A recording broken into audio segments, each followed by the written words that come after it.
Welcome back to everybody to the show. Today's interview is going to be with Justin Yarborough. Justin is a police officer in Florida, South Florida, and has an upcoming retirement in a few months. We don't speak about his current, we don't name his current agency or anything like that, but we talk a lot about his experiences as a police officer and his upcoming retirement in just a few months. So we do talk a lot about that. He is the host of the Donut Shop podcast. You can also go to donutshoppod.com to support him in the show. And this coming weekend in Jersey City, if you are around that area, I highly recommend you go to 902 Brewing in Jersey City for the Counterculture Inc. live show. There's going to be numerous podcasts there that are a part of the network. It's going to be a great time, great environment. A lot of good people will be there. I highly recommend that if you can, you make the show. Unfortunately, I won't be able to be there, but a lot of the other podcasts that are associated with Counterculture Inc. will be there. So I definitely recommend that you go to counterculturehq.com or Counterculture Inc. on Instagram, get some more information, and sign up to go. All right, guys, without any more hesitation or anything like that, there's no hesitation. I don't know why I said that word, but without stringing you guys along, here's Justin.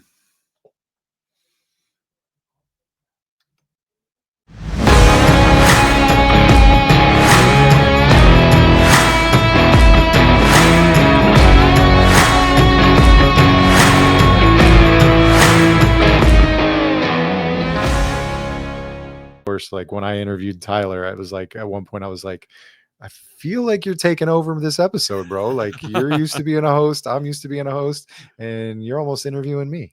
Yeah, I mean that's kind of like the style that I prefer. You know what I mean? Like I love interviews, don't get me wrong, but I like a conversation back and forth when it comes to like podcasts because like I've never met you, so I want to get to know you, all that sort of stuff, um and I think that like a lot of the conversations that I enjoy are like when they hit the record button and you hear the the stuff we're talking about now, the little details about the podcast, about life or whatever it is, and you're like, when you're having I hate saying like all the time, Jesus, when you're having a regular, when you're having a regular conversation and all the other stuff that just gets missed, and then you're like, all right, start the interview, and you go down like a very, not you, but like in general, like I've done it where like I'm doing an interview and I go down this very like, hey, question one is, yada yada yada. Then I go to something else about the person that's not even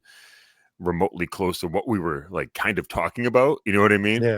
Yeah. So, but you do this at a Dunkin' Donuts?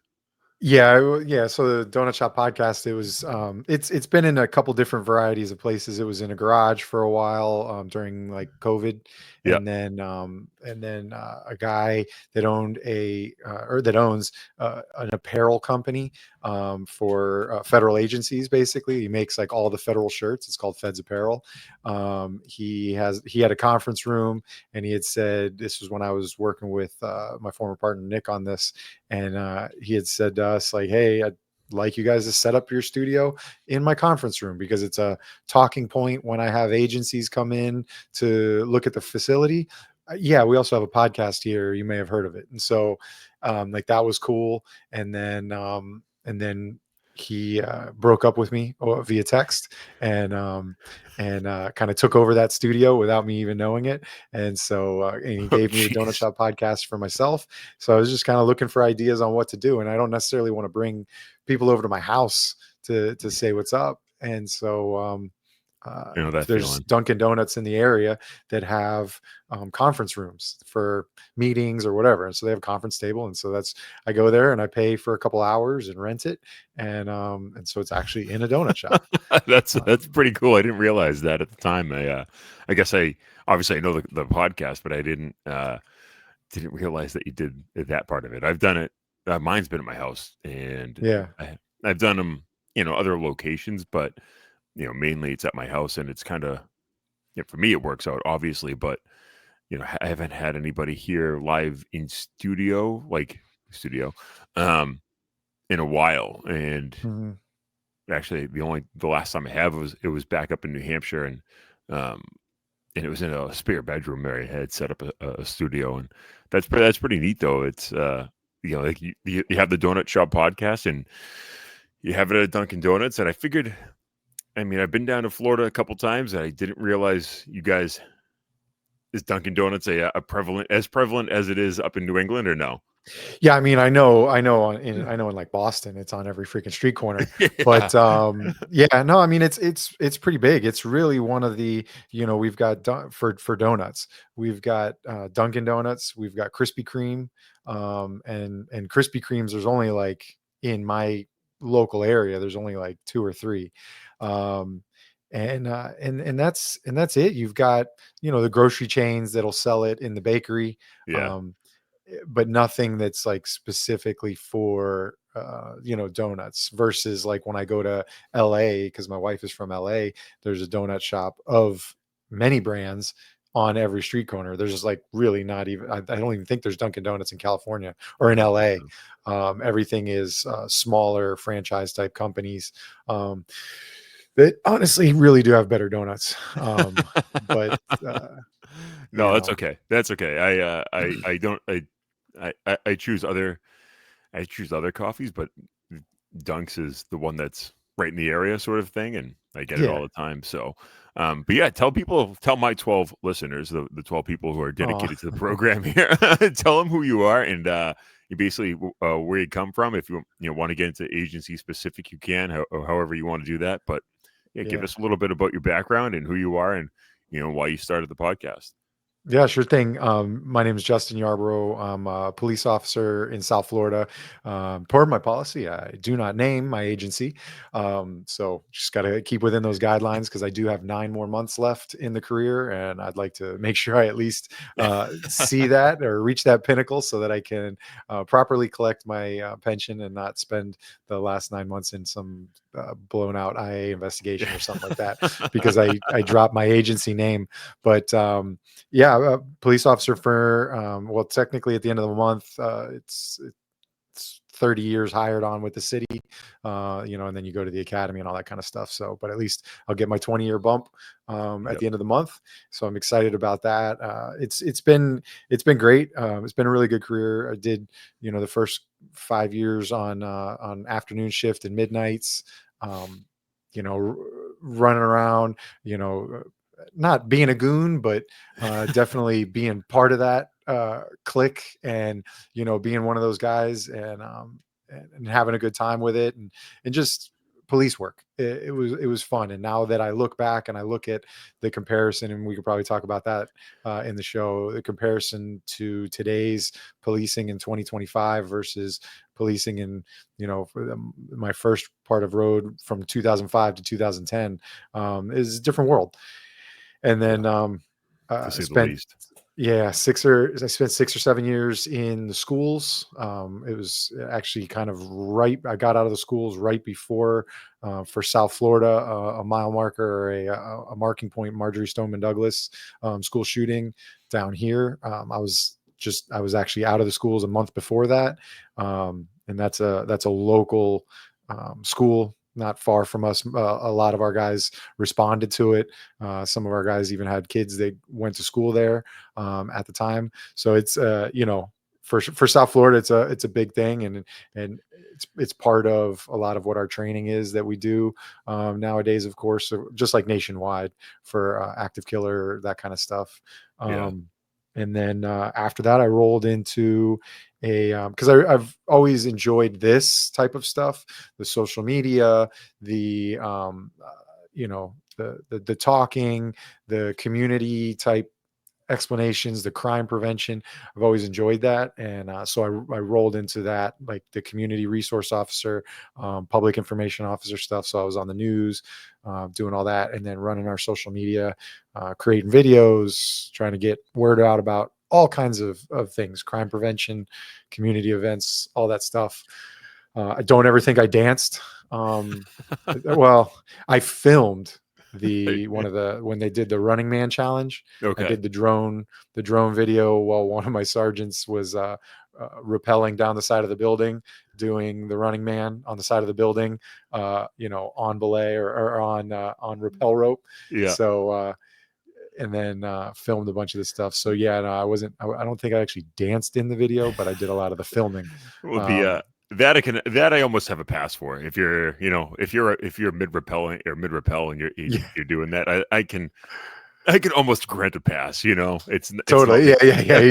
He was on the SWAT team at the time, and they yeah, had for different demonstrations and stuff, and just because they could, they had it hooked up to, like the rope wrapped around the elevator shaft that comes out of the roof, yeah, so it was anchored to that.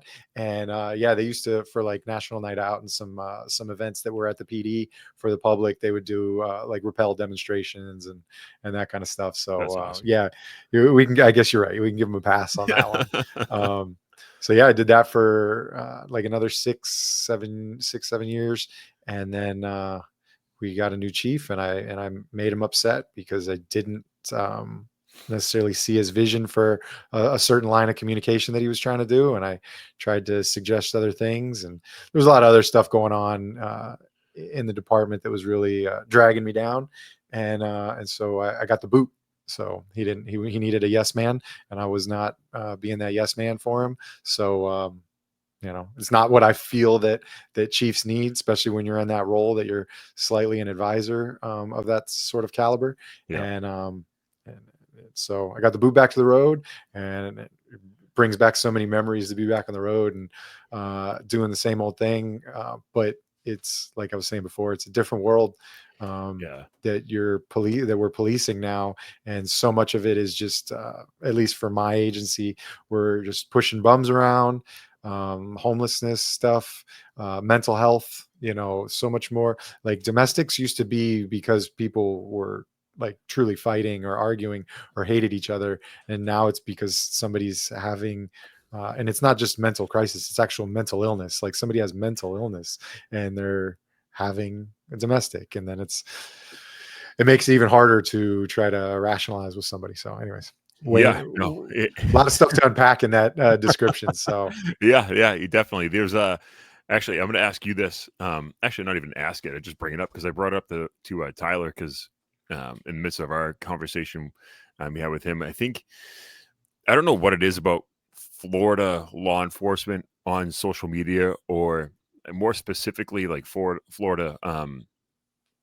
sheriffs, but to me, they do it right because even this morning, I think I saw another video from St. Lucie County, Florida, mhm. and the deputy, like excuse me, the oh my god, The sheriff. the sheriff. There you go. Yeah. Midnight's kicking in right there. So Yeah. the sheriff just like out there making a video saying like, yeah, we use the scat pack to stop these guys with these people who stole it, and they're literally in the video like all covered up or whatever. And it like up in New England, I would say you would never see something like that, but you'd probably never see something like that up here. It's a completely different like just take on social media and the use of it. And I don't know, I enjoy it because I see those videos. I'm like, that's fucking awesome that Yeah. you get this guy doing that. So um Yeah. You have your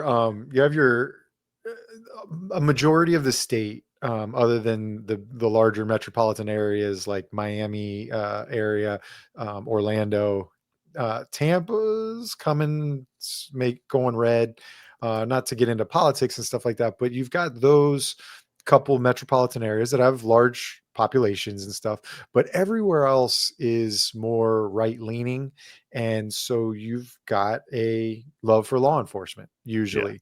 And it really started the most. I mean, you could probably go back to certain sheriffs that were very big to with talking to the news, but at least in the social media era, where some of these sheriffs can get reposted if it gets ripped off of the news or something like that, or they're creating their own social media, is the Grady Judd. He's up in Central Florida. He's just south of Orlando, and in Polk County is what it's called. But he's just always been a tell it like it is.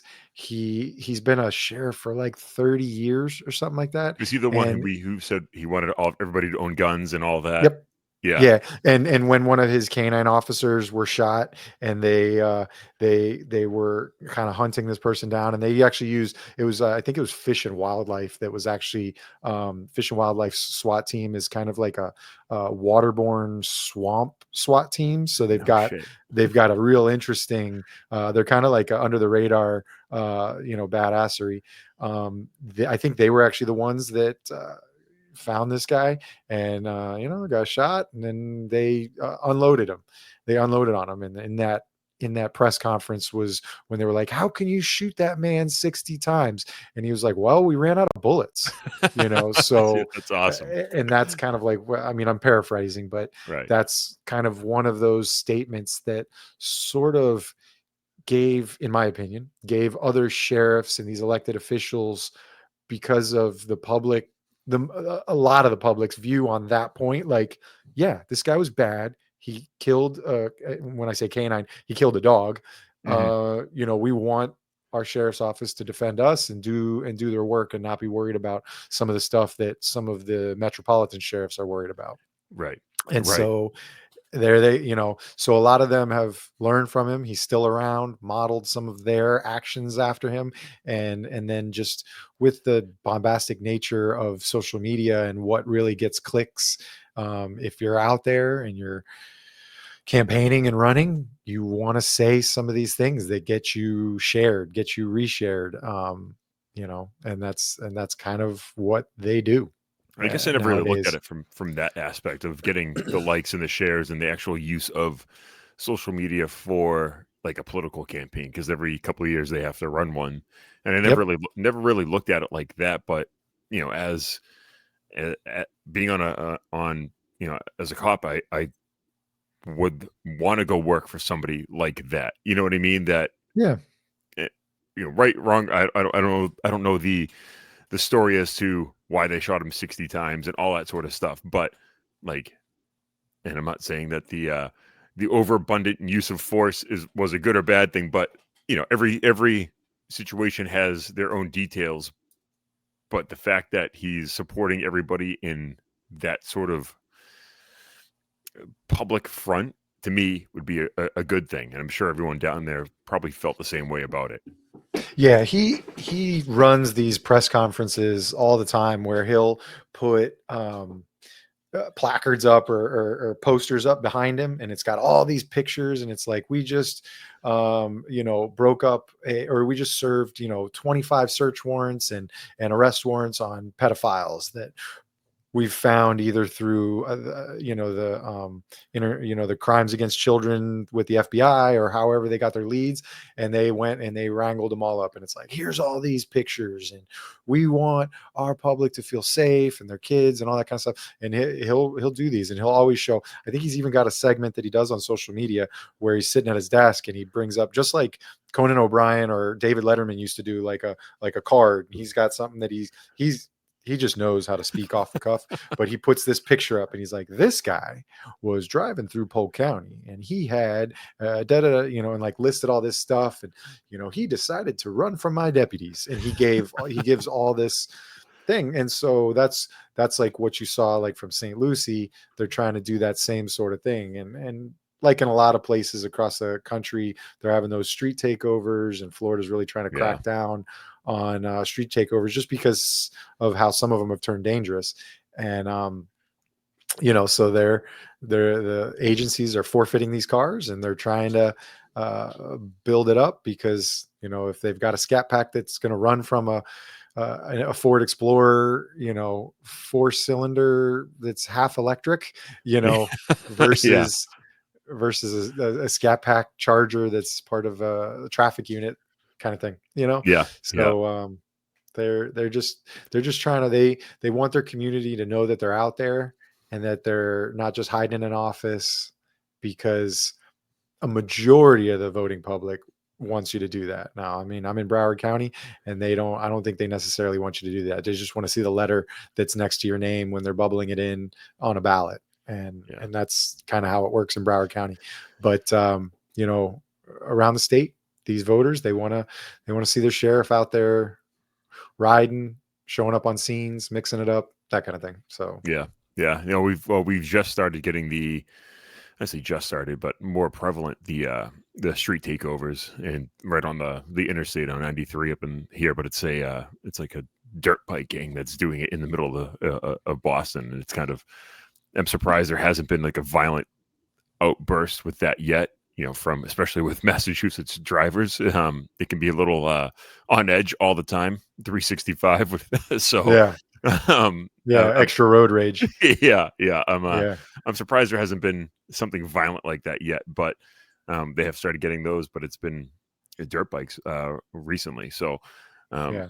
hopefully, it's one of those things. The sheriff's up. Well, I did 15 years up in New Hampshire, and then I just recently transferred to a new department down in Massachusetts, and the use of the sheriffs in Massachusetts is completely different than different than Florida and the South, and even different from New Hampshire. So, like, my wife's a deputy sheriff, and more specifically, she does a crime scene investigation through her office. But Yeah. they they don't have they don't necessarily have patrol like power or like not even or jurisdiction, so they might not even have in Massachusetts the ability to stop cars and pull them over and all that sort of stuff, just depending on what sheriff office they actually do work for. Oh, they're probably more into detention and stuff, Yeah, that's corrections. yep, Yeah. Yeah, primarily that's Florida, it.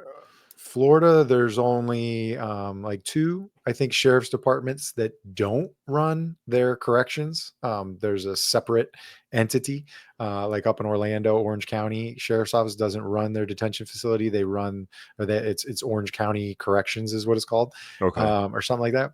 But in most of Florida, the sheriff's office has detention, but then they also have patrol facets, and they usually, for us, like for us in Broward County down in South Florida, they do unincorporated city jurisdictions and Yep. stuff that aren't, that are just county jurisdictions, and then they have contract with agencies that either cities that either felt that it was more fiscally responsible for them to basically rent the sheriff's office and give them jurisdiction in their city, to do their police force. So and they sell it to them that where you've got a larger agency with more assets and more resources at your disposal and all that kind of stuff. So Yeah. yeah, so there's a lot of agencies in Broward that were former agencies, and I did that patch collecting for a while when I first started, where I tried to collect the original agency and Yep. then of course just show it was replaced by Broward County,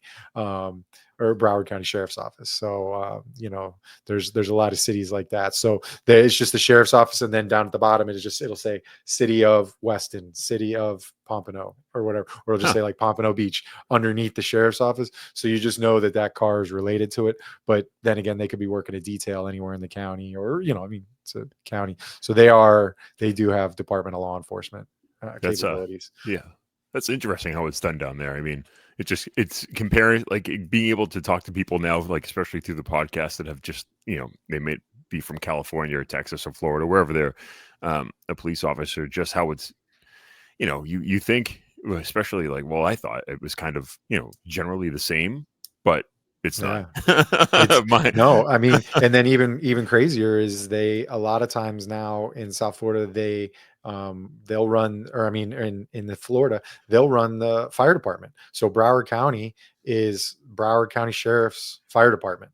no So shit. he basically kind of refers to them as fire deputies and that kind of thing. So they're all also under the umbrella, and so that's how sometimes they can say like the second largest sheriff's department in the nation, because they're not all gun-toting police officers. Yep. They're detention or corrections, law enforcement, and then fire. And they're all under the same, star kind of idea. So that's they do that. And then in other areas in the state, they are run by usually the county, and then the cities, municipalities have their own fire. And then sometimes even out west side of Florida, they've got fire districts that'll encompass a large part, or, several small jurisdictions, and it's a fire district. Yeah. It's it's different everywhere in the state, and just like you're saying, in the nation. Yeah, yeah, completely different. What was different for you when you went back to being on the street after being years in as a PIO and all that sort of stuff? What was like the main thing that you noticed? Whether it was I know you're not an FTO, right? No, but I No. mean, they throw ride-alongs with me a lot, and if it's a substitute teacher type day, they throw them in with me. But I'm not a certified FTO. Yeah, Um, but like, what was like the main thing that you noticed was different from how you had done it to like today's day and age, the past couple of years?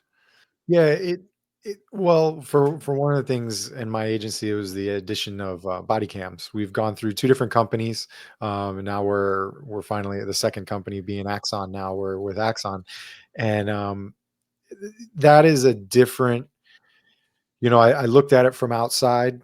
I looked at it from maybe toting the department's explanation of it, of it's there to protect you, it's there to counter complaints and stuff like that. But there's ways that, not by breaking necessarily policy or violating people's rights or whatever, that you would finesse somebody by having a conversation with them, by the Yeah, way you talk to them, um, without a body cam, that they basically have a when you're class on it called introduced. verbal judo. Yeah, yeah, yeah, they basically taught you that. I mean, that's what it was called. And so then introduction of body camera, and I know I've only been really working with it on a daily basis for 2 years, since I've been back on the road, is it just causes you to think differently a little bit.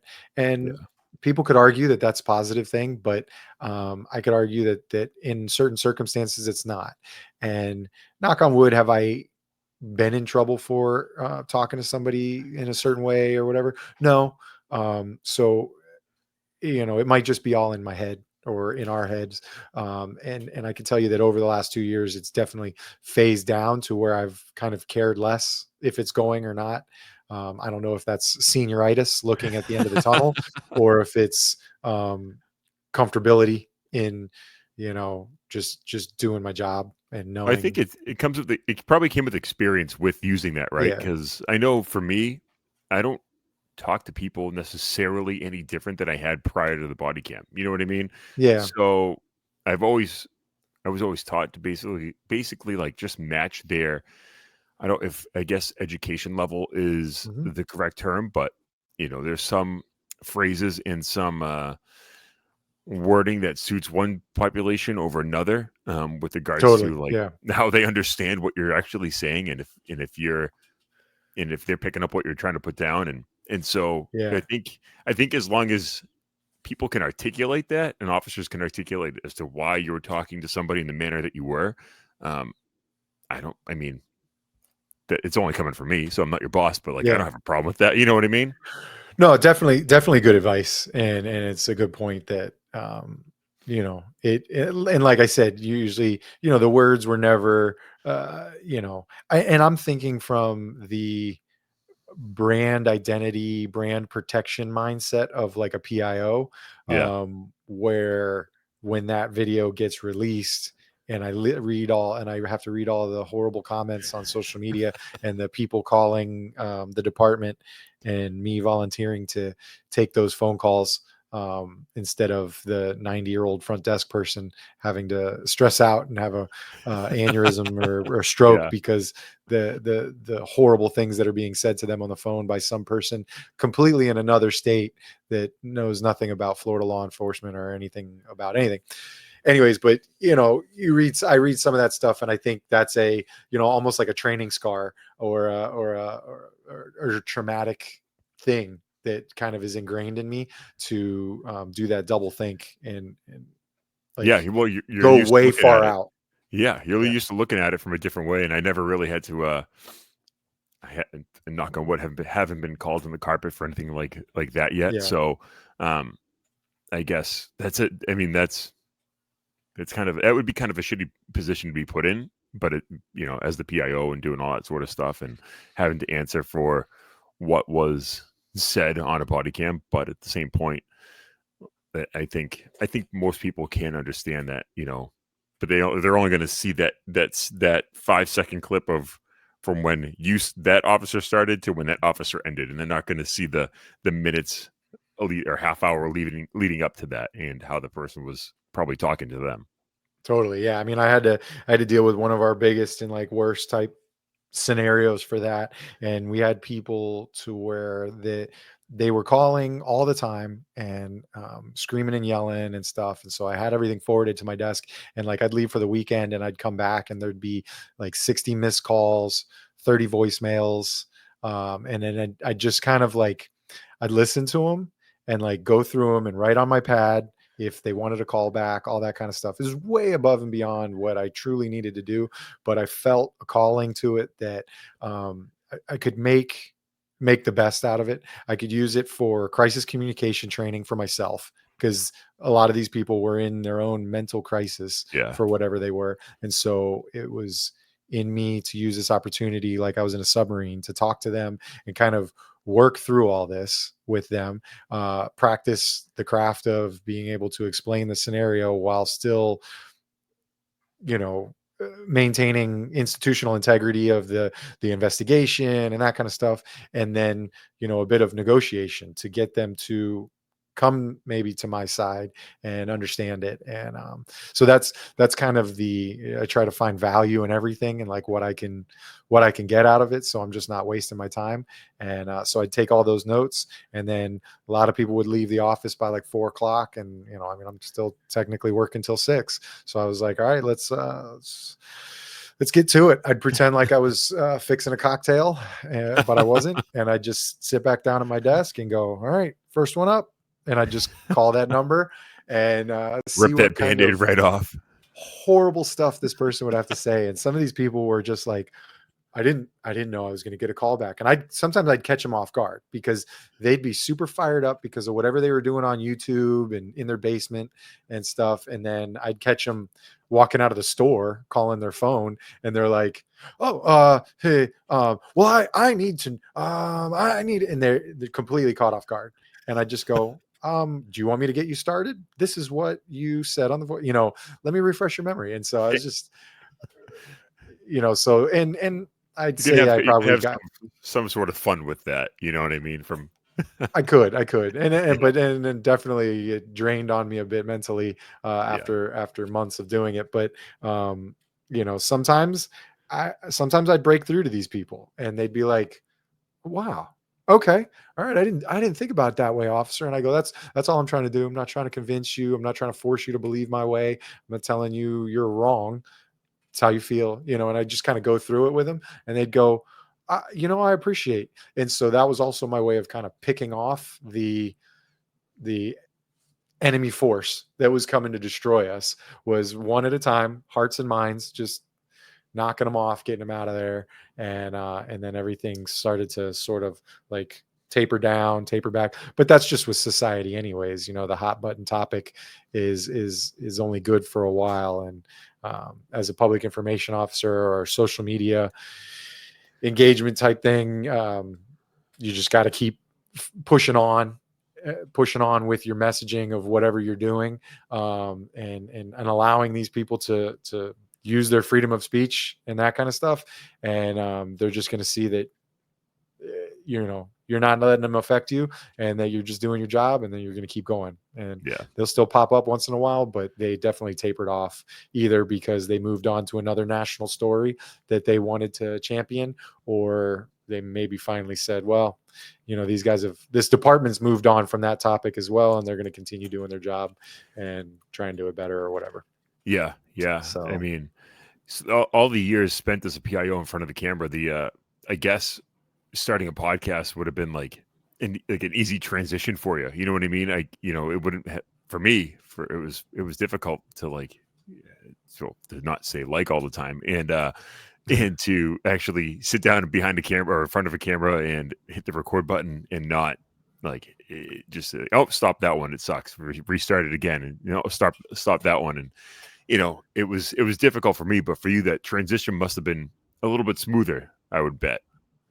it works. I think part of it was the hardest part is when you're actually talking to the real news and they're asking you something and they want you to, they're like, hey, can we send somebody out to the station and do they would call it do sound, they want to do a live spot, or they want to do a um, a recorded statement.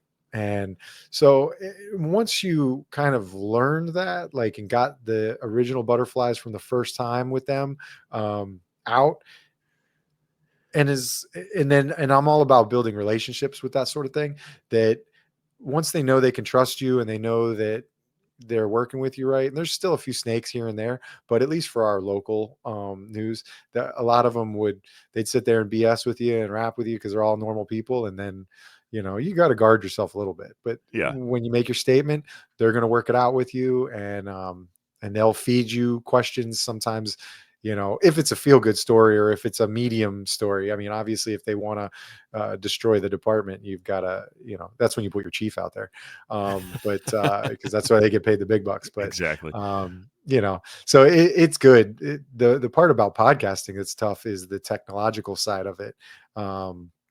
For people, I've been working, with our guy, Mike from Copville, and he's started his podcast up, and it's, he was just doing episode 2 the other day, and I was on the phone with him for basically tech support, for like 2 days straight, like all the time, like FaceTiming with him. Like I'd be in my patrol car and it's like on the mount, and I'm like, dude, I can't see what you're talking about because I'm like making a turn. Like, give me a second, let me get to a parking lot and at least like be parked so I can help you work through some stuff. But I can totally see he's that. he's taken to it really well. So props to him because Yeah, he you know, had a I, picture posted of his like his mixer and everything, and how he felt about what do you call it, like fixing the audio and all that, doing all the editing, and I'm like, yeah, that sucks, huh? He yeah. did not enjoy it whatsoever. Yeah, it's a fun thing, but that's me. I like technology. I like hobbies. And I'm a serial hobbyist, as my wife would call me, where I go 100% into something. So it's like, oh, I want to do a podcast, and then off we go, and it's now in a network, and all kinds of stuff. So it's fun, but there's a lot of technology to it. And I read in some of these forums, and the people are like, oh, all you need is a cell phone and you just record the audio.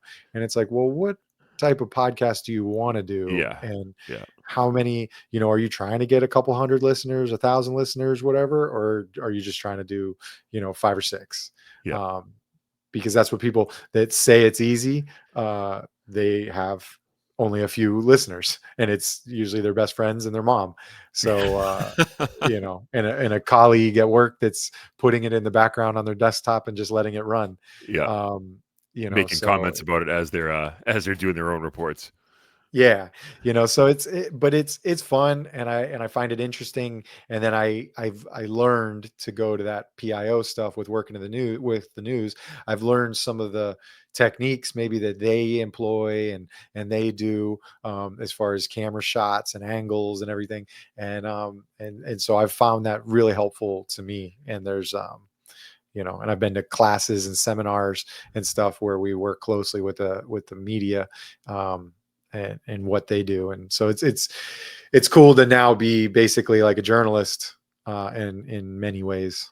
Yeah, I mean, especially now that you're retiring in 9 months, I think that's where kind of like one of the things that law enforcement fails on is kind of setting up their officers for something after retirement or after they're done with the job. It's because a lot of guys or men and women will, you know, they just kind of like I don't want to say they fail at retirement, but it seems like they do. And I think that you need to have some sort of outlet within the same field. And so a lot of people have to get away from it. And I completely understand. They just want to be done with through their 20 or their 30 years and be done with the job. And I do understand that. But I think the transition kind of goes easier if you still have your foot in the door somehow, some way. You know what I mean? If it's being on a podcast, talking about law enforcement, the goods and the bads with it, or working part-time or whatever it is. But I think that a podcast is a good outlet for having that that retirement. I don't know what your plans are, obviously, after, but I think it's a good setup for that, to help with that transition of not doing the job and still giving advice when you can, and talking about the good and the bad, and just being around people who understand who, like, where you come from and why you're thinking a certain way. And I don't know, I just think it's a good helping thing.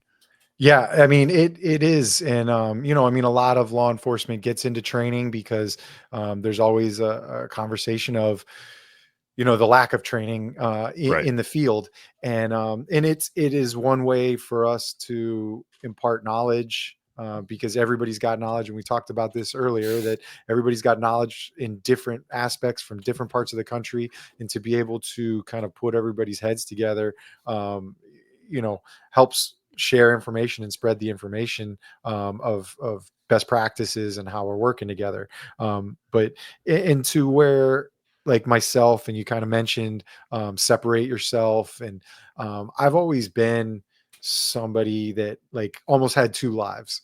I did the whole run around. I've got my police memorial type tattoo on my ribs when I started, and and all that kind of stuff. And not that I don't love it, but I've always had separate things in my life that have been, or separate friend groups. I used to do a podcast back in like 2010, 2011, for several years, and it was with a whole different group of friends. Pretty much none of them were cops, that all followed our local soccer team in Fort Lauderdale. That team's no longer around, but they played on the grounds where Messi's Inter Miami team plays in Fort Lauderdale. So we had fun with it. We did a Thursday night like live, and it was like it had a call in number, and there was guys around the country that would call in from other teams and talk trash, and so it was like a sports talk radio show, but That's on the cool. internet with streaming. So it was fun, and that was like a whole separate cultural life for me outside of being a cop. Yeah. Over my, what is it, that shoulder, the my stormtrooper helmet, biker scout from Return of the Jedi. I've been a member of an international costume club where we build and wear at special events, charity events, go to hospitals, comic conventions, all kinds of stuff. Star Wars costumes. So I have a Star Wars costume that I look like I walked off Return of the Jedi, and it's fun, and it was a cool outlet. So I did that hot and heavy for years. Was the local squad leader for South Florida, all that kind of stuff, command staff type stuff, for that, because it's set up like the military. It has Okay. 501st Legion is the world. Then you've got garrisons and squads within the garrisons. So you've got a chain of command, all that kind of silly nerd stuff. And so I always did that. And alpha males in our industry would look at it sometimes and they laugh and nerd, but it was fine. It was my way of getting an outlet that wasn't drinking, that Yeah. wasn't self-loathing or whatever. I did do a lot of drinking with it because that group does like to drink too, but safely. Yep. And But it also wasn't one of those police motorcycle clubs either. yeah, You know what I mean? where where we're still reliving the stories, and not that some of that stuff's bad, but you're consistently living the law enforcement lifestyle, Yeah. the yellow level of awareness for the Right. world, and maybe even out there picking fights sometimes. And because I always know, like, whenever I'd go out to like the country bar dance nightclub place, whenever I was with the cop group, we got in more fights. Like, they were just always, we were always more aggressive and all that kind of stuff. And then when I went out with my boys from high school that aren't cops, it was, fun loving, Laid stupid back. shenanigans, Yeah. So I've always kind of had those different groups. And by all means, I get together with the guys from work and play poker and drink and have that fun.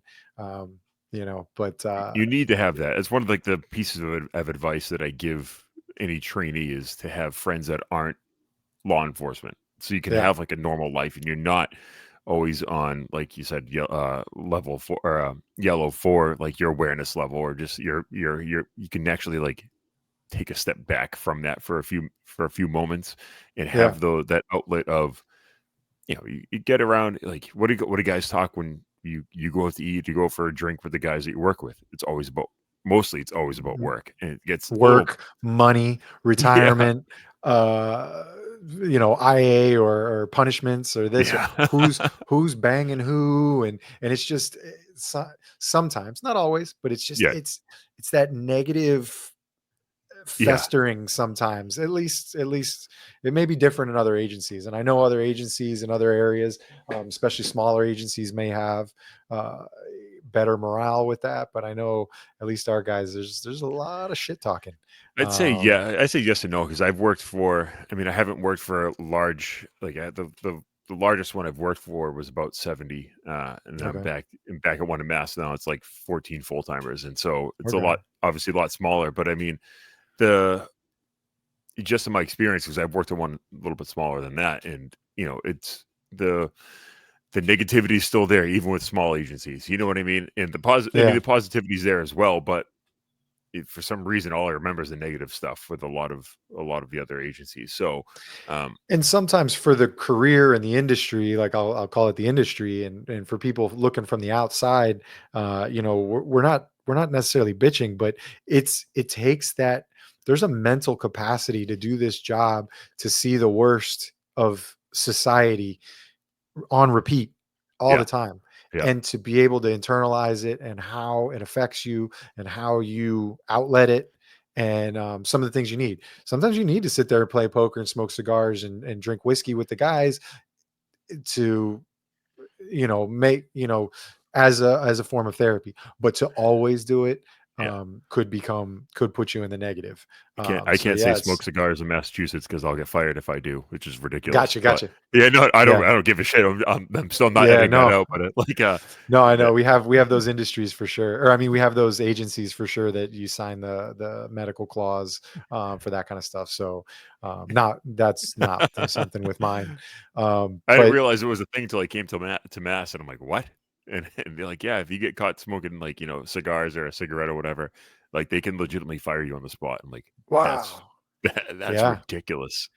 I So think it's a medical insurance thing. I think they get a better rate if they can promise or swear that their employees are not engaging in tobacco use, yeah, because tobacco use would be associated with potential illnesses that could cost a lot of money to insurance. yeah, yeah. So So what's your plan for after 9 months? Do you have anything lined up just yet, or is it just kind of do the podcast and then start your own donut shop and go from yeah, there? I'd love to. I look at some of these empty storefronts and I'm like, dude, man, if I could have the money, it'd be pretty freaking sweet. But then so there's a lot of juggling. Like a year ago, I was excited talking to some local agencies that I had connections with. That I was like, they were like, dude, we could use an extra body. Like, and you come in as a civilian, because I was like, dude, I don't want to. That was one of the things of being an officer and a public information officer, is like George Floyd stuff. Like, hey, we need you to grab a shield and a helmet. All right, cool. Like, let's go. All right, but who's talking in the news, about what we're doing during this protest? Yeah, So it's stuff like that. Like, you were constantly pulled in a couple different directions, and to wear those hats, it became difficult, especially in those like major crisis times like COVID and when I looked at my colleagues with other agencies that were civilians. So it was one of those things where I was like, I'm definitely going to do it as a civilian, because like they just don't care. They care so much less. Um, so so yeah, that was one of the things. But now working the road, it's exciting to at 5 o'clock to go click and turn everything off, and like yeah, not open my email on the weekends, not be concerned with this and this and that, because it'll all be there on Monday. yeah, So I, I've kind of pulled back a little bit. The credentials are there, all that kind of stuff, if I truly wanted to. But it, I've told people, like, I don't care. I'll go be a greeter at Walmart. I'm a chameleon. I'll do the best that I could do. I don't think Walmart would hire me as a greeter, but they'd be one of those like your experience level and your credentials are a little too high for this role. Yeah. But I've with 9 months and with the way I keep talking about my wife, but she looks at me when I'm like, oh, she's like, "What are you doing tomorrow?" I'm like, "Oh, I'm getting interviewed tomorrow for a podcast, and then I gotta prep for Saturday morning's podcast that I'm doing in person over at the Dunkin' Donuts." And she's like, "Who are you?" Like sometimes she looks at me and or it's like, "Hey, I got to jump on this live stream tonight with counterculture," or I'm gonna do that, and it's like I've got all these things, and it's like, I'm not shirking duties or anything, or avoiding life, but it's like I feel an opportunity here, and I want to get the exposure, I want to get Yeah. the experience, I want to get the reps, the interviews, and then potentially over the next 9 months something could develop to where I can make that little bit of extra coin doing the podcast stuff to make it a sustainable side job or a real job that I can do. So we'll see. That would be ideal. Be my own boss. Go around in the country and interview people in donut shops. It would be fun. Um, but otherwise, I'm on LinkedIn and I read open jobs consistently and think about all different kinds of stuff that might be sort of interesting. Um, Yeah, I don't blame you. I don't blame you. And it was actually funny because the guy, Mike Oliveira, I went to SWAT school with him, and he only did a couple of years on an agency an agency, excuse me, and and he opened up in New Hampshire, Donut Love, and had a very successful. He had a minimum of two stores that I know about selling donuts, and he left the yeah. law enforcement career to do that. But yeah, it's it must be. Has there any been? Has there been anything that you would have wished you would have done, like as a police officer, looking back at it now, like you wish you went for a different unit or different assignment at all? So I didn't really mention this, but like we talk about agency size, my agency is about 200, just a little like 190 to 200. I think we're supposed to have 200, but we're like 10, 11 short.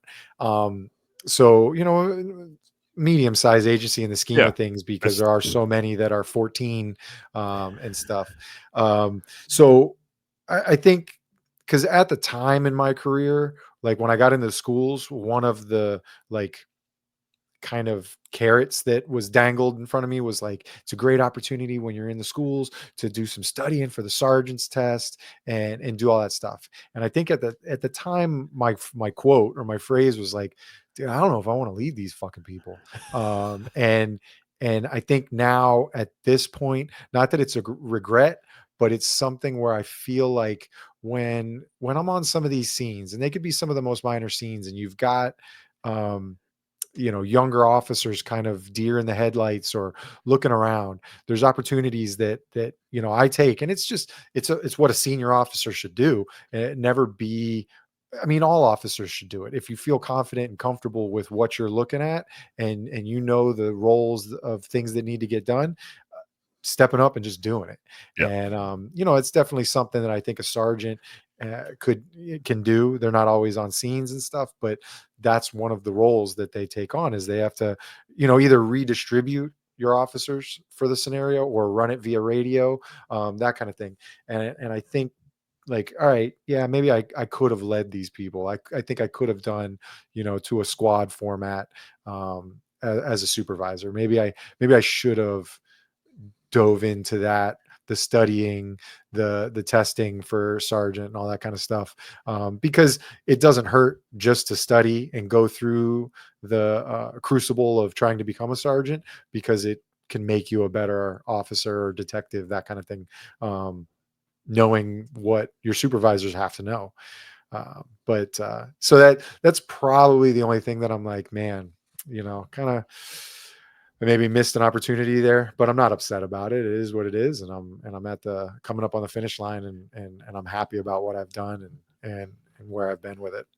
have you noticed that when you went back to the road 2 years ago, that the newer officers who didn't maybe they didn't know your experience or know um, what you have done like prior to being the Mhm. PIO and all that sort of stuff. Did you notice it was or was it difficult for you to pass on that knowledge? Does that make sense? Um, no, no. I mean, because I work, so the way our platoons and squads are set up, like there's really and it's kind of a negative thing when one of our old chiefs created this style. We don't do the rotations that a lot of agencies might do that are my size, where you end up rotating weekends and stuff. We have a set line. So I mean, like I work Monday, Tuesday, Wednesday, and every other Thursday. So I have every other Thursday off, and then Friday, Saturday, Sunday off every week. So and so it's based on seniority. And I said it in conversation back when it came out. I said we're going to lose a lot of the blending that you get with certain schedule styles of senior and junior and even new guys. You're going to lose a lot of that. So and so because I'm like, there's a lot of knowledge when I was in my first year that was passed on by these crusty guys that would show up on a domestic, and I'd watch them, how they handle the domestic, or how they talk to people, or what they worried about. Because when Yep. you're new, you worry about so much stuff. And then as you go on in your career, it kind of hones in, and you're Yeah, it able to does. really focus a lot better. With some of this stuff, because it's coming from everywhere. And so that's one of the things, as a non-training officer, but somebody working with sometimes guys that are less experienced, guys and girls, that I really try to pass on that knowledge, because so it doesn't die. Because that's how I got the experience, and that's how they're going to get the experience. Because some of them come in and they act like they're hot shit and they know exactly what's going on. But then some of them are asking questions like sponges. So I try to meet up and sit with them after calls sometimes and talk to them, especially those guys that are like fresh off of FTO. It's a scary time in your career, because you really just, you don't know who you're working with. You don't know officers' tendencies. You don't know who you can trust sometimes. So Yeah. you're you're looking all over the place. Yeah. You And realize, oh, so what officer you don't want backing you up because they'll incite a riot no matter what, and then you have yeah, you have the yeah. Oh, those, other. every agency's got a couple of those, or every platoon Yeah, has a few of those. And it's like, oh, bro, yeah, yeah, cancel that one. This guy's going with me. Or you call somebody and you're like, bro, cancel him. yeah. I don't need him. I don't need him there. I've been to this house, or I've been to this store. I And really don't feel like getting in a fight right this second. So, yeah, yeah, yeah, yeah. yeah, I got into, I say fight, wrestling matches, team handcuffing, last week. Um, like boom, boom, like same zone, two in a row, like me and another guy that I've worked with forever. And then just a different rotation of newer guys coming in. yeah, And, so it was like, it was kind of fun at the end of the day. I was like, I was hyped up. I was like, man, we did good. Like, all my Instagram watching of Brazilian Jiu-Jitsu has really helped me out, and it worked. And so and he was telling me at the end of the day, we also stunk, because the last guy we wrestled was naked, 265, 5'11", not naked. He was in Jesus, boxer briefs, but he might as well have been naked. He was a big fat yeah, ass. And so and we stunk. And it was from whatever was coming off of him, BO, slime, I don't know. And so people were like, God damn. And so Jose looks at me and he's like, Jay, I don't want to get into another fight today, bro. I'm hurting, man. And I was like, bro, I'm hyped. Like, I'm ready to go. Like, I'm going to go try and show up on somebody else's call and see if they need help, how working this quickly you guy. became So that guy that we don't want backing people up. You know what I mean? yeah. Oh no, I was a hostage negotiator or a crisis negotiator for 8 years on that part-time team. And Yeah, so I'm definitely one of those guys that they call when they've got a mental crazy person, because for some reason I can break through that glass and get to them better. But yeah, I've just, like, for physical fitness over the last few years, I've really been trying to take better care of myself and work out. And so I was like, no, dude, amazingly, like, my back doesn't hurt. We didn't hurt that guy, and we did a good job, and I'm ready to go. Like, my physical fitness, I'm ready to go. So that's another thing that I always kind of like feel like I push now more than I did earlier in my career, when I was younger and I just felt like drinking and yeah, not sleeping was better for me. yeah, yeah. I'm definitely feeling that again because I'm back on midnights now, and yeah, an hour nap after a midnight shift. But Yeah, we didn't have to do this No, early, no, but you're good. I felt bad the because I went into the live at the end of last week's counterculture live, and I started talking shit about your casting couch setup when you go up to Jersey this for April with your the podcast you want to record up there and all that sort of stuff. yeah. And I was like, after having canceled on you the first time. Yeah. Um, Oh, I gave it right back. I saw the comment and I went right back into you. yeah, Yeah, I was tempted, and the one of the Midnight's lieutenants that I'd go work for, he was telling me, he's like, Jay, you could, you get, cause we get a 5% differential for working midnights. So that's a nice little bump. yeah, it is. So it's, and he's like, it's your last year, come work with me, I'll take good care of you and stuff. And I don't doubt that one bit. But I'm like, I'm 42. I've worked day shift for, almost 15 years. So it's like, to go back to a midnights thing where, nowadays, like my wife and I, even on the weekends, we're like excited if it's like midnight and we're like, wow, look at us, we Yeah. stayed up. Yeah. So to put my body back into that, I just kind of, I chose my health I over, get it. the extra 5%. So 100%. Is your wife in the yeah. same sort of line of work or no? She's an occupational therapist. Okay. She works at the major hospital in the county, and so she does that. So, but yeah, so she's on a schedule where she leaves the house at 7:30 in the morning. So I was essentially going to do the. I kind of pitched it to her. I was like, all right, we can have dinner before I go to shift. I'll go work. I'll work. You'll be waking up, and then we'll kind of high five on the way out, and then I'll go to bed, and you'll go to work. And that's how we'll work it. I think it'll work, and then and I had some other buddies that are, older than me that are like, bro, not Yeah. going to work. It's not going to work. Um, I think you made the so right decision. it's for the young. Yeah, yeah, definitely. Yeah, because my wife and I run. She's like I said, deputy sheriff, and we have to do that high five thing now with especially having a 2.5-year-old and surrounded by Oh, all of his stuff in the studio right now. yeah. But yeah, it's quite it's quite difficult sometimes balancing everybody's schedule on top of midnights and you know her with her schedule. So um, yeah, it can be difficult like that. But no, I think you made the right decision going Yeah. to day shift and having more days off with her and all that sort of stuff. You know what I mean? Um, Yeah, it's always healthy, and you can't get away from the mental health conversations nowadays on that we see on these podcasts and in on all the social media, and but they're not wrong, because I don't want to be the stereotypical cop that's getting a divorce, especially at the end of their career, and cut their yeah, pension in half, and dealing with that. And so and I love my wife, so I don't want to see us gotta put neglected that to in that there. point. Gotta Yeah, put gotta yeah, add that in there. So yeah.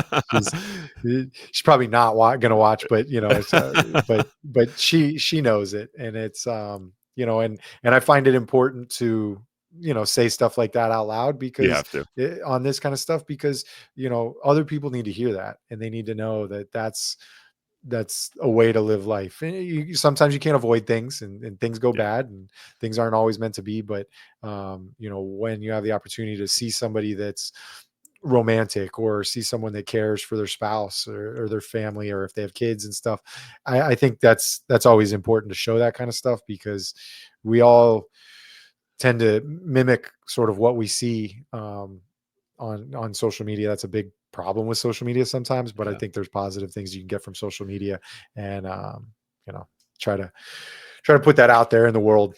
yeah, It's a good yeah. thing. No, it's good. That's good advice.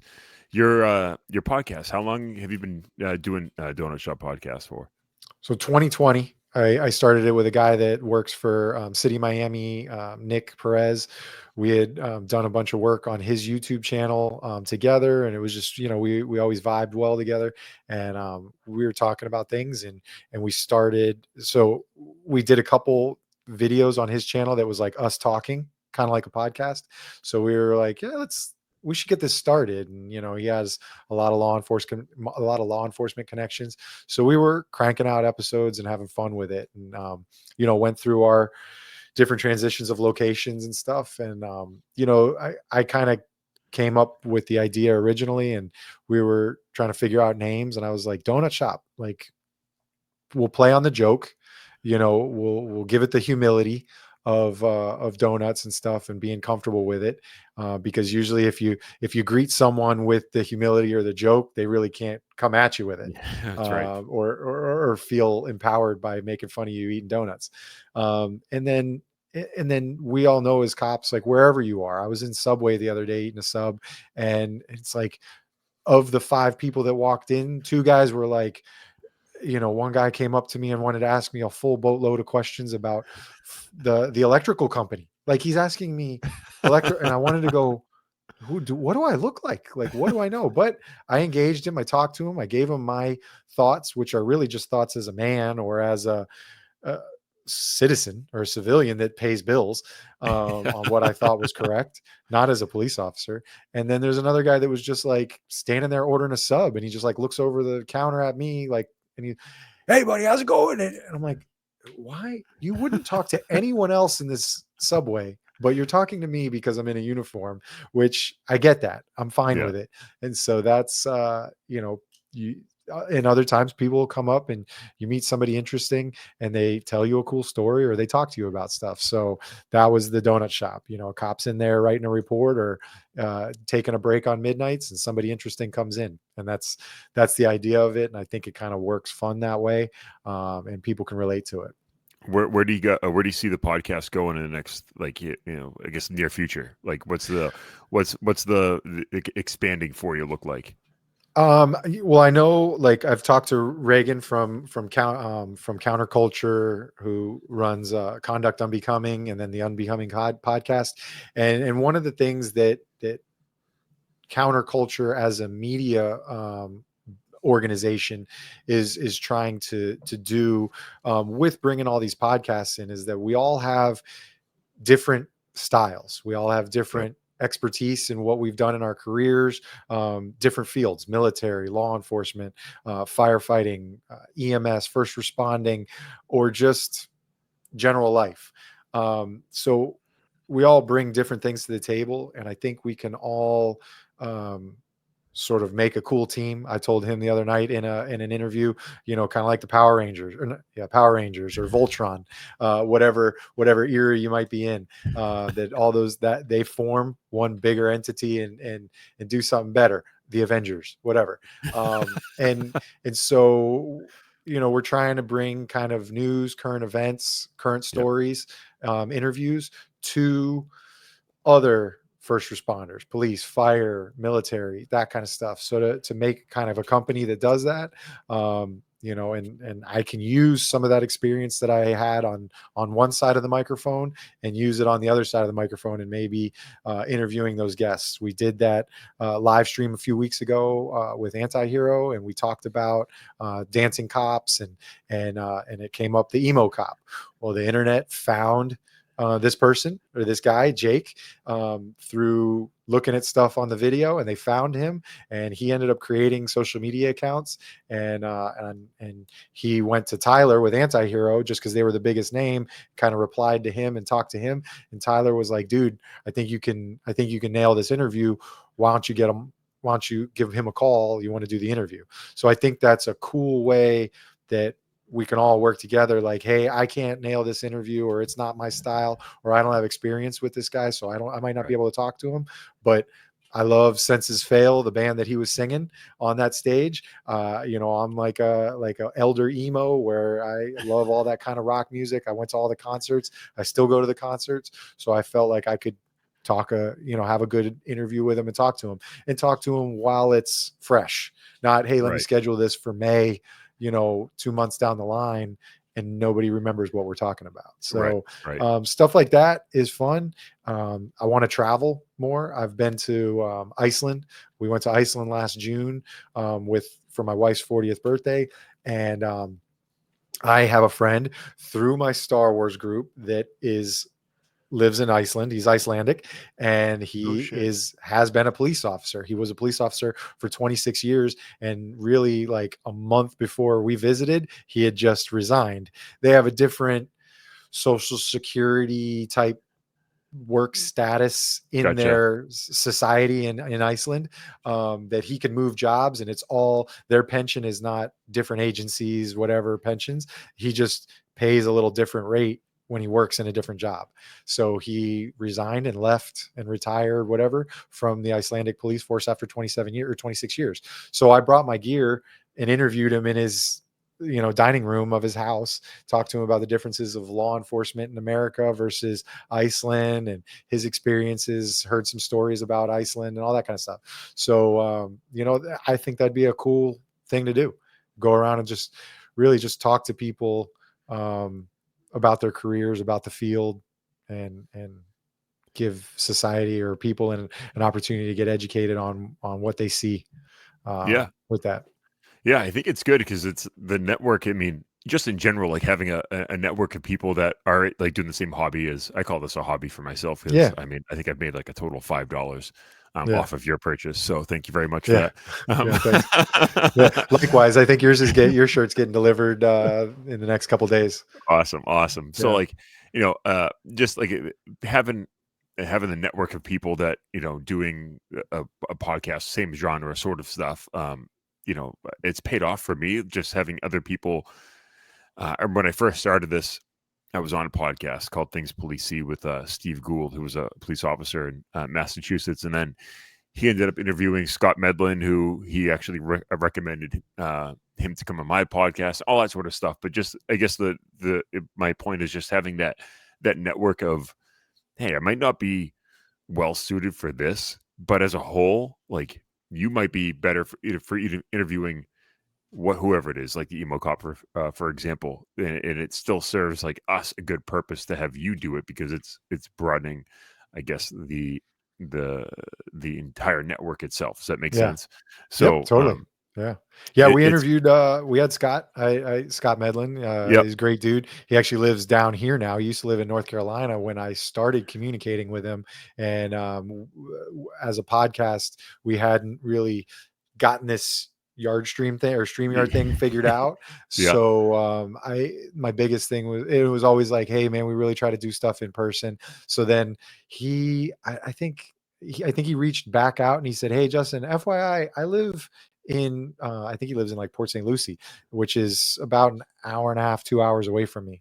So he's like, "Hey, Justin, I'm in Port St. Lucie." And I'm like, "Oh, Scott, like, let's go, dude. Like, you wrote books. Like, let's talk to you about your books. Let's talk to you about all this." yeah, And that was really kind of as he started to really grow and build up. And he's just done really well for himself on his platforms and everything. And he just continues to kick ass. And I've been meaning to do another in person with him just to kind of catch up and see what's going on with his new career, this his public speaking, his mental health awareness and all that stuff with law enforcement. So yeah. he's awesome. Yeah, no, he definitely. It's. I think it was right before. I'll take the credit for his explosion, I guess you'd say. But it was right before all of Yeah. that. Yeah. Yeah. Kind of. I remember how bad I was during that interview because it was at that agency. I worked 12 hour shifts, and I was coming off a 6 p.m. to 6 a.m. shift, Yeah.